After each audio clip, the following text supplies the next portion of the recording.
Hey guys, Ethan here from Extreme RC 4x4, and today what I'm going to be doing is showing you how to install my trailing arm kit onto the Element Enduro. I'm specifically going to be working with the Trail Runner, the new IFS truck. If you haven't seen it, I just made an unboxing, not really an unboxing, but an overview video of the truck. So just in case you haven't seen it, this is an independent front suspension scale crawler essentially. So my new kit for this is the trailing arm suspension, which I've designed to complement the front independent suspension.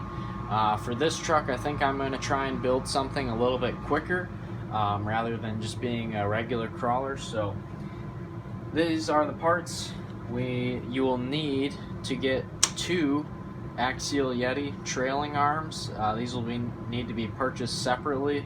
I don't make the trailing arms. We have two aluminum rods that serve as a chassis cross member or chassis cross members. Two shock towers that will mount to the chassis. We have these mounts that will go onto the chassis that the trailing arms will then bolt to. And then I have 4 M3 by 8 screws, another 4 M3 by 10s, and then I have 6 M3 by 14s. 2 of them have lock nuts on them, and then there's 4 M3 by 22 screws and 2 SSD rod ends. All this hardware that you see here is what I will be including, so the only thing you'll need is trailing arms. So aside from that, tools you'll need: the three most common sizes of Allen wrenches: 1.5 millimeter, 2 millimeter, and 2.5 millimeter.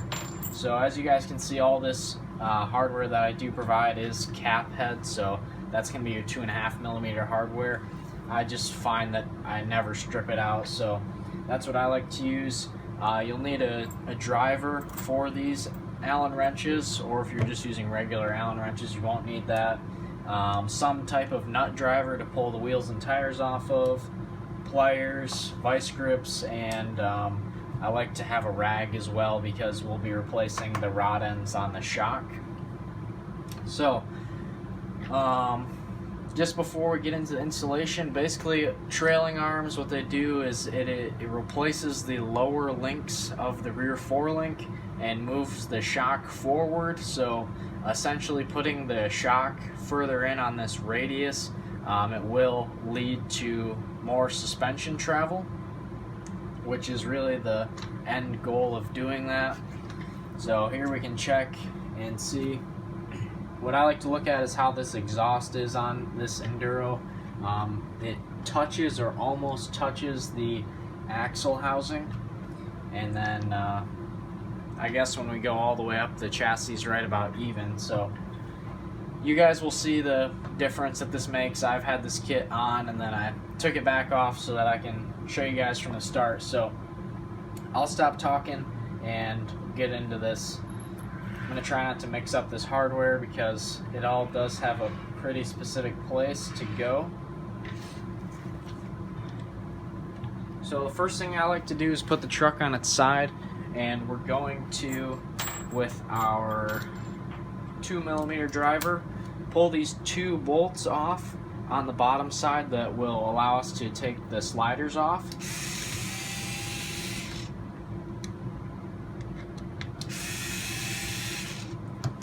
Just take a mental note of what hole those screws were in when you take them off. So now with that slider off, we have a lot easier access to all this hardware here. If you are not running the front independent suspension, you may have a screw here, but for me there's only 5 on this side. There is enough hardware included that if you are running the front solid axle, you can complete that as well. I'm going to be making an order for some more hardware so that I can make sure these are all put together. So that first screw is a short screw. This next one, we have the nut on the inside. It's for the rear upper link. Pull that out. And just leave the screws in order of how they came out.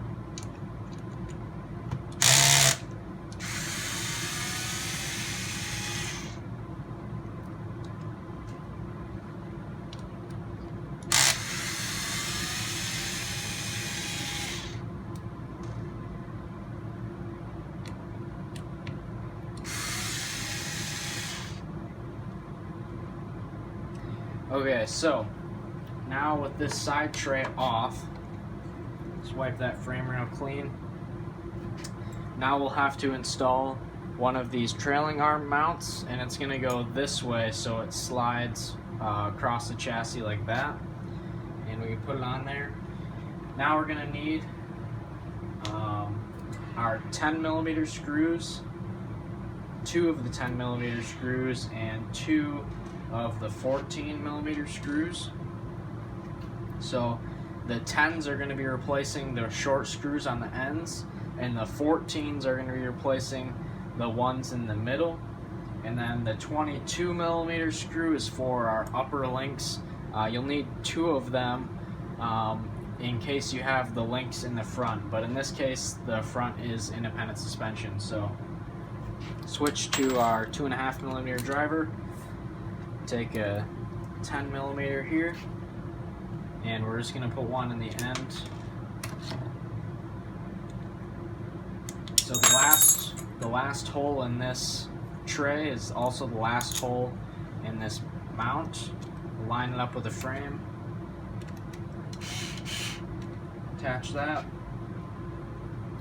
And then I like to put the other 10 in this last hole just so we get everything lined up before we tighten anything.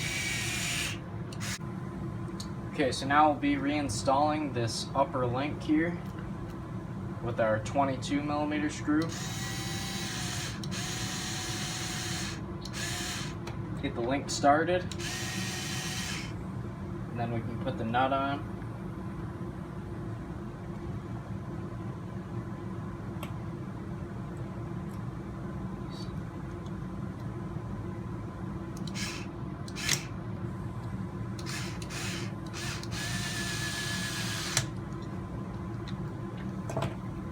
After that, we have a 14 in the center, and then the other 14 will go on this side in the center.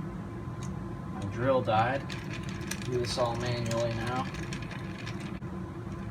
Just get those screws snug. Now, this important step, take the 1.5mm driver, and then down this hole where the rear lower link is, we'll need to pull that grub screw out. And once you have it backed out far enough, you can get this lower link out. And I just like to put this grub screw back in. If anything, it's a good spare. So now we can put the truck, well, actually, let's put the slider back together. So with this rock slider on the side of the truck, whatever hole it was at, if you were originally in the second hole, now we're going to be in the third hole because we added an 1/8 inch plate in between the frame here. So put our screw in the third hole and get it aligned with where it needs to screw in, and then we can tighten them down.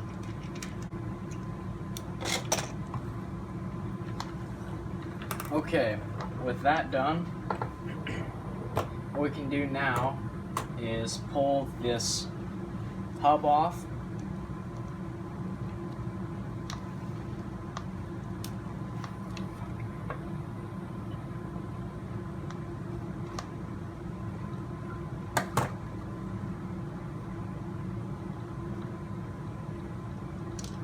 With this hub off, we can use the driver to remove the wheel nut, and then pull the wheel off. And at this point, I'm also going to remove the shock from the stock shock tower.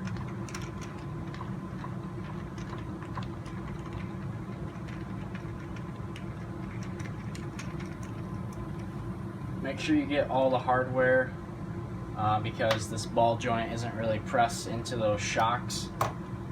And now we're going to remove this lower link mount here. Not the mount, sorry, the screw from the mount.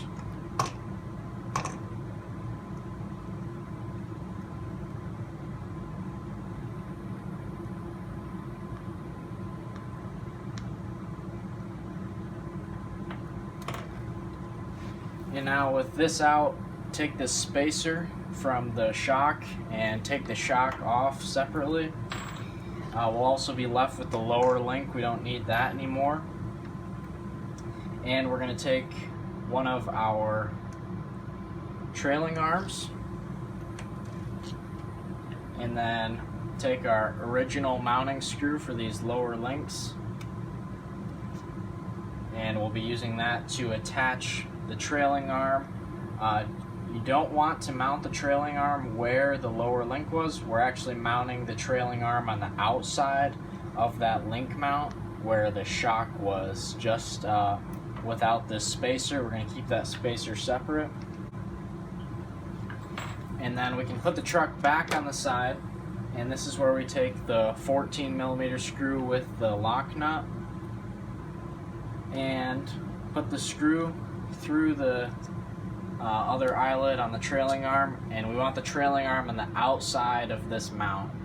And then we'll put the lock nut on the inside.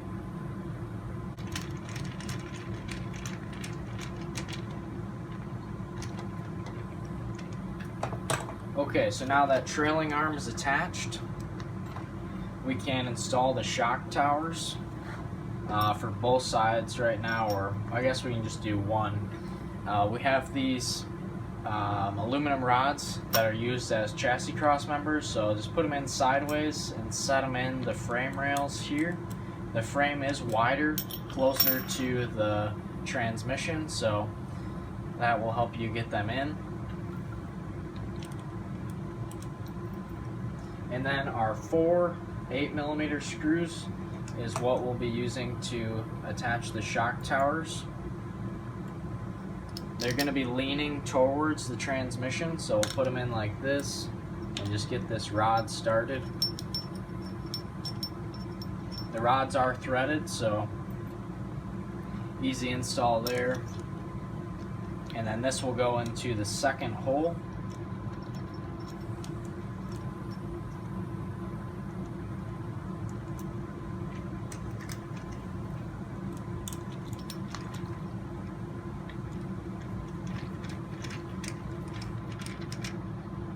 Those nice and snug.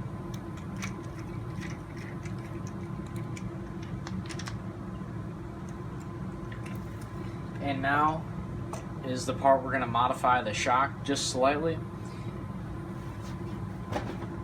With these shocks, you can pull the spring back, and then this collar that holds it on, we can pull off the rod end, and then there's a slot in it. We can take it off of the shock and then pull the spring off. Now we're going to need the vice grips and our shop rag like I have here.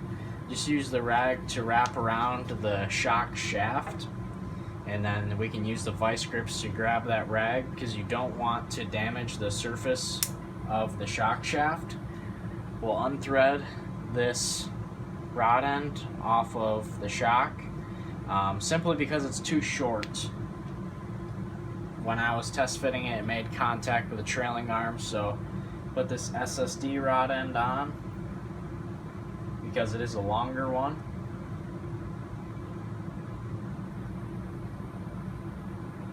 And we just want to go till we cannot see the threads on the shock shaft anymore.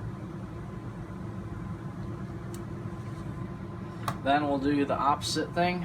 Just put the spring back on and compress it with our fingers, and then put the collar back on and have to press it onto the rod end because this rod end has a slightly bigger size to it, but it still fits.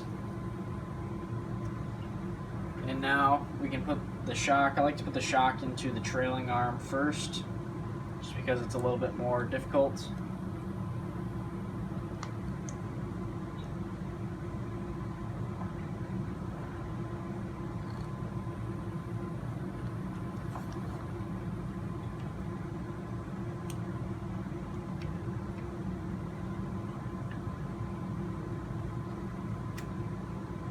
Then we'll take our hardware and attach the shock to the trailing arm.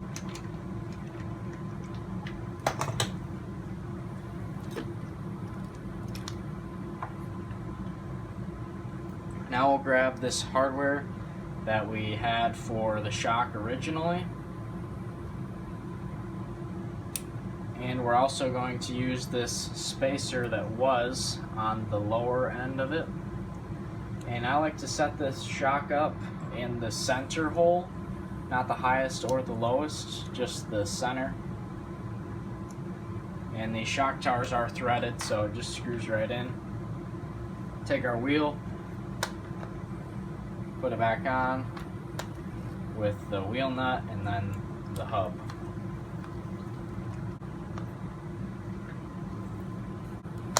So it's the same story for this side, guys. The chassis is pretty much identical, so I'm going to go ahead and get this done, and then I'll show you guys the finished product.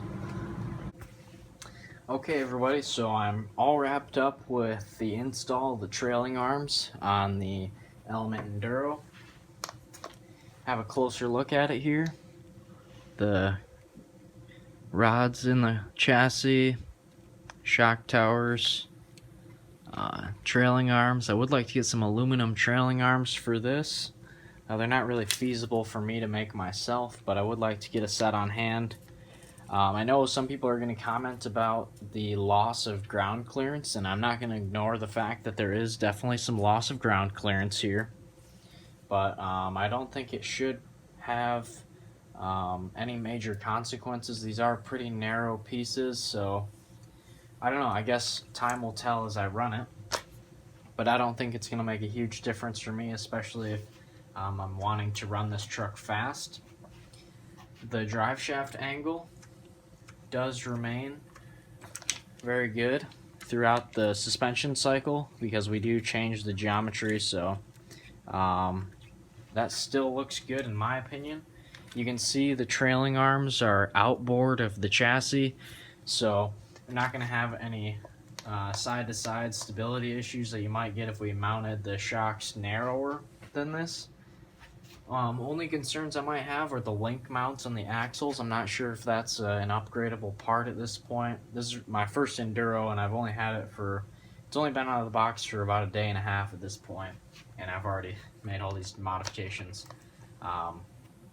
Just get really excited about it. So what we're left with is the lower links from the factory, a pile of stock hardware, and the 2 original shock rod ends. So now we can go ahead and take a look at what this really does to improve the suspension. We've moved the shock forward probably about 1.25 inches, I would estimate. And one of the things that I wanted to make sure of with this center hole is that when we fully compress the suspension, it doesn't compress more than it would originally with the stock setup, because I noticed these tires were already starting to make contact with the body.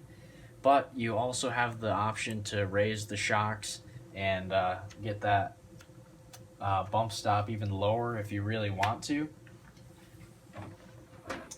The benefit of this is the longer travel, so as you can see, if we hold the chassis level, the rear end will hang lower than the front. And I really think that this setup with the independent front suspension and the trailing arms in the rear really creates a awesome size of little, it reminds me a lot of my Axial Yeti Score trophy truck, but at a more scale size. This is something we're starting to do in the area within the last year or so of racing these scale trucks, and it's really a lot of fun. My friend George has trailing arm setup in his truck, so that's really something that kind of inspired me to build this. But now you can too with these parts that I have available on the website, and of course the Axial Yeti trailing arms. So I'll go ahead and show you guys how the body fits back on here with these sliders adjusted, because the holes in the rock sliders are about an 1/8 inch apart, and we put the 1/8 inch plate in the chassis, so you don't really lose any of that stiffness of these side trays because that aluminum plate is the same size as the frame rails, maybe just slightly smaller, so that contact isn't lost at all.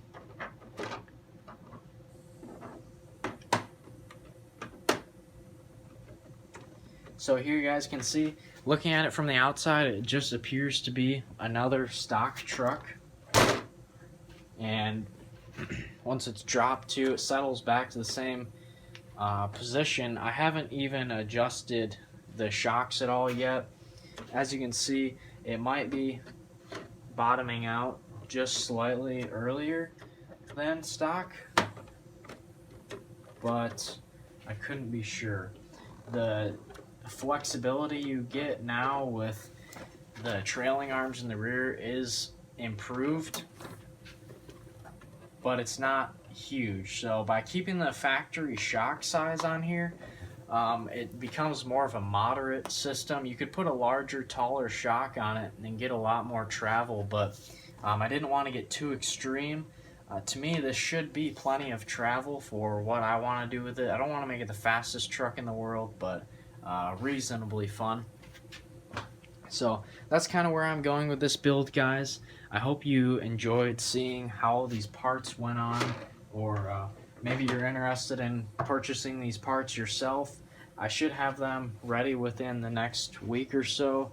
I'm going to get them on the website, but I need to order the hardware. That's the only holdup. So yeah, these should be all ready to go. Another thing too, the wheelbase stays the same. The wheelbase is not modified at all. As you can see, the body, when it's on there, still looks good. I went through a lot of work designing all this today, and I really can't wait to give this a try. It looks like just such an awesome setup. I'm really excited about it, and at first I was just doing this because I thought people would be interested in it, but I really think it's going to be a fun truck. I wanted to take advantage of the independent front suspension. I know it's not the best thing in the world for crawling. That's why the solid axle has always been so dominant in the crawling scene, but this should be a lot of fun to play with. I'm really happy to have this truck in the shop, and glad I got my hands on one when I had the opportunity. So alright guys, these parts are going to be on the website. I'll leave a link in the description below. If you want to go there, you can check out a bunch of photos of it, pricing. I ship pretty much anywhere in the world, so wherever you're at, if you want these parts, they should be available for you. And let me know if you guys see any critiques you have. I'm always open to things like that, to make changes and improve upon what I'm already doing. But anyways guys, thanks a lot for watching. Please like, comment, and subscribe, and I'll see you all in the next video.